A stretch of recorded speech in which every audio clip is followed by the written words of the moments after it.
श्रोते हो नमस्कार. राम राम माझ्या छोट्या मोठ्या बालमित्रमैत्रिणींनो. बालमित्रांनो, आज आहे क्रिसमस. मेरी क्रिसमस. अर्चनाताईकडून आपल्या सर्वांना क्रिसमसच्या आनंददायी शुभेच्छा. बालमित्रांनो, आज आपण गोष्ट ही नाताळची गंमत ही ऐकणार आहोत बरं का. तत्पूर्वी ख्रिसमस आजोबा यांच्याविषयी थोडंसं. असं म्हटलं जातं की क्रिसमस बाबा तसं पाहिलं तर काल्पनिक व्यक्तिरेखा आहे. म्हणजे 4थ्या शतकातील संत निकोलस हे जे दयाळू धर्मगुरू आहेत त्यांच्याशी त्यांचा सहसंबंध जोडला जातो. ते लाल रंगांचे कपडे, पांढरी दाढी आणि काळे बूट घालतात आणि क्रिसमसच्या आदल्या रात्री चांगले वर्तन करणाऱ्या मुलांना, चांगलं वागणाऱ्या मुलांना भेटवस्तू देतात अशी मान्यता आहे. त्यांचा उद्देश काय बरं? तर त्यांचा उद्देश प्रेम, दया आणि आनंद वाटणे हा आहे, जो येशू ख्रिस्तांच्या जन्माच्या उत्सवाचा एक भाग आहे बरं का. सांता क्लॉज ही कल्पनाच भन्नाट आनंद देणारी आहे आणि ती भेटवस्तू देण्याच्या परंपरेतून आलेली आहे. तुम्हाला ही भेटवस्तू आवडतात ना? चला तर मग आज ऐकूयात एक वेगळी गोष्ट. गोष्टीचं नाव आहे नाताळची गंमत. आपल्याला गोष्ट सांगत आहे तुमची अर्चनाताई. गोष्ट लिहिली आहे मॅटिल्डा अँथनी डिसिल्वा यांनी. चला तर मग ऐकूयात. शाळेला नाताळची सुट्टी लागली आणि मिहीर आईच्या मागे लागला. त्याला त्याच्या मावशीकडे वसईला राहायला जायचं होतं. दिवाळीच्या सुट्टीत मामाकडे जेव्हा सगळी भावंडं भेटली होती तेव्हा खूप सारे खेळ आणि गप्पाही झाल्या होत्या. त्यावेळी आकाशने, मिहीरच्या मावस भावाने त्याला ख्रिसमसच्या सुट्टीत त्यांच्या घरी यायचं आमंत्रण दिलं होतं. का रे, एवढं काय असतं ख्रिसमसला तिथे? मिहीरला प्रश्न पडला होता. अरे काही विचारू नकोस, खूप धम्माल असते, धमाल आमच्याकडे, आकाशने सांगितले होते. म्हणजे काय रे? म्हणजे सगळं गाव दिव्यांच्या रोषणाईनं सजलेलं असतं. सांता क्लॉज काय, मोठमोठाले ख्रिसमस ट्री काय, वेगवेगळ्या चांदण्यांच्या आकाराचे आकाश दिवे आणि सर्वात मोठं आकर्षण म्हणजे नाताळ गोठे. आकाशने अगदी रसभरीत वर्णन केलं. नाताळ गोठे हा काय प्रकार असतो? मिहीरने अगदी आश्चर्याने विचारले. याला क्रिब असंही म्हणतात. येशू ख्रिस्तांचा जन्म गाईच्या गोठ्यात झाला म्हणून असा गोठ्याचा देखावा करण्याचा प्रघात आहे, आकाशने सांगितले. मग हे देखावे करतात कुठे? मिहीरची उत्सुकता वाढत चाललेली होती.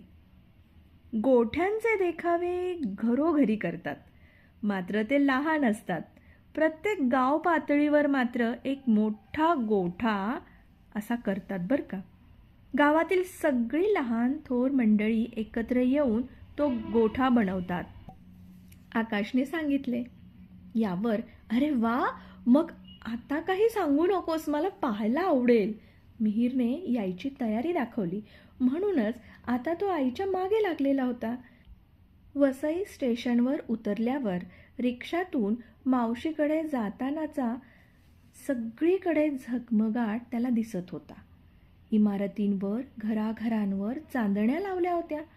काही घरांच्या समोर मोठे मोठे क्रिसमस ट्री लावले होते. त्याच्या बाजूलाच छोट्या छोट्या मूर्ती ठेवलेल्या दिसत होत्या. आकाश सांगत होता तसा नाताळ गोठा असावा का हा? मिहीर विचार करत होता. दुसऱ्या दिवशीच आकाश मिहीरला त्याच्या मित्राकडे ख्रिसमस ट्रीसाठी घेऊन गेला. त्यांच्या घरी ख्रिसमस ट्री सजवला होता, चांदणी लावलेली होती आणि मिहीरला जे पाहायचं होतं तो नाताळ गोठाही तिथे होता. यामध्ये कोण कोण आहेत? मिहीरने विचारले. हे बघ, हे आहेत मरिया माऊली आणि जोसेफ हे येशू बाळ आहे.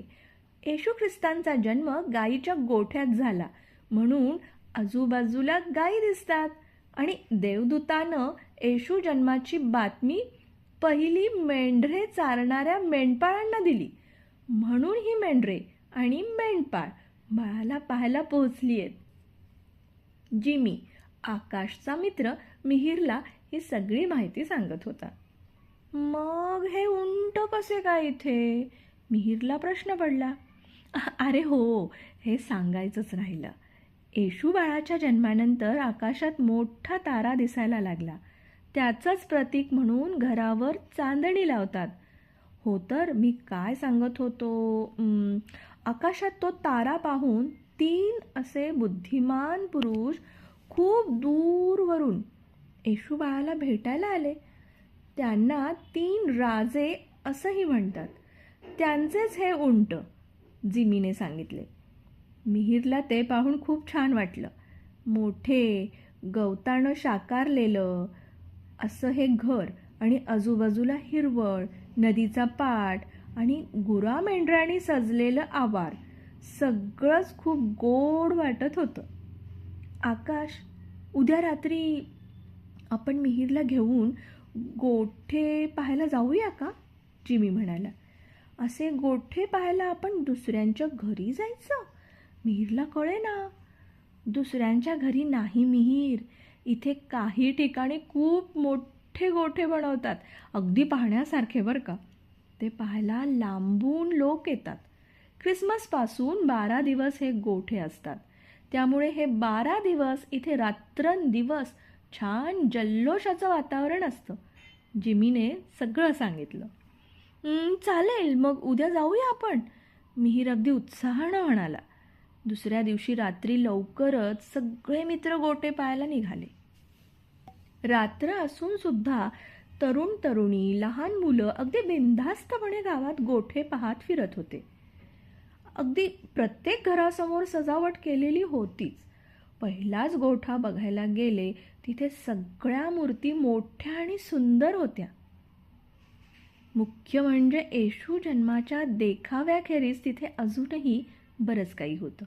मिहिरनं पाहिलं तर तो पहलगाममध्ये आतंकवाद्यांनी हत्या केलेल्या लोकांना श्रद्धांजली वाहिली होती, त्याचा देखावा होता. सगळं वातावरण एकदम शांत आणि पवित्र वाटत होतं. असेच एक एक करत मिहिर आणि आकाशच्या मित्रमंडळींनी बऱ्याच जागी गोठे पाहिले. कल्पकतेनं आणि कलाकृतीनं सजलेले होते ते. प्रत्येक ठिकाणी काहीतरी सामाजिक संदेश देणारे देखावे चितारलेले होते. शेतकऱ्यांच्या आत्महत्या, लंडनला जाणाऱ्या एअर इंडियाच्या विमानाच्या अपघाताचे चित्रण, ऑपरेशन सिंदूर, अगदी खड्ड्यांच्या रस्त्याचा सुद्धा विषय सोडलेला नव्हता. बरेचसे गोठे गावातील मोकळ्या ठिकाणी बनवले होते, तर काही जुन्या वाड्यात होते. 1-2 तर तलावात देखील बांधलेले होते. मिहिरला हे सगळं पाहून आश्चर्य वाटत होतं आणि आनंदही झाला होता. बहुतेक ठिकाणी सुंदर नाताळ गीतं ऐकायला मिळत होती. त्यामुळे संपूर्ण वातावरण अगदी निर्मळ आणि भारावून टाकणारं झालं होतं. एक वेगळा अनुभव मिहिरला आला होता. लोक जाता येता एकमेकांना हॅपी ख्रिसमस, हॅपी ख्रिसमस असे म्हणून शुभेच्छा द्यायला विसरत नव्हते.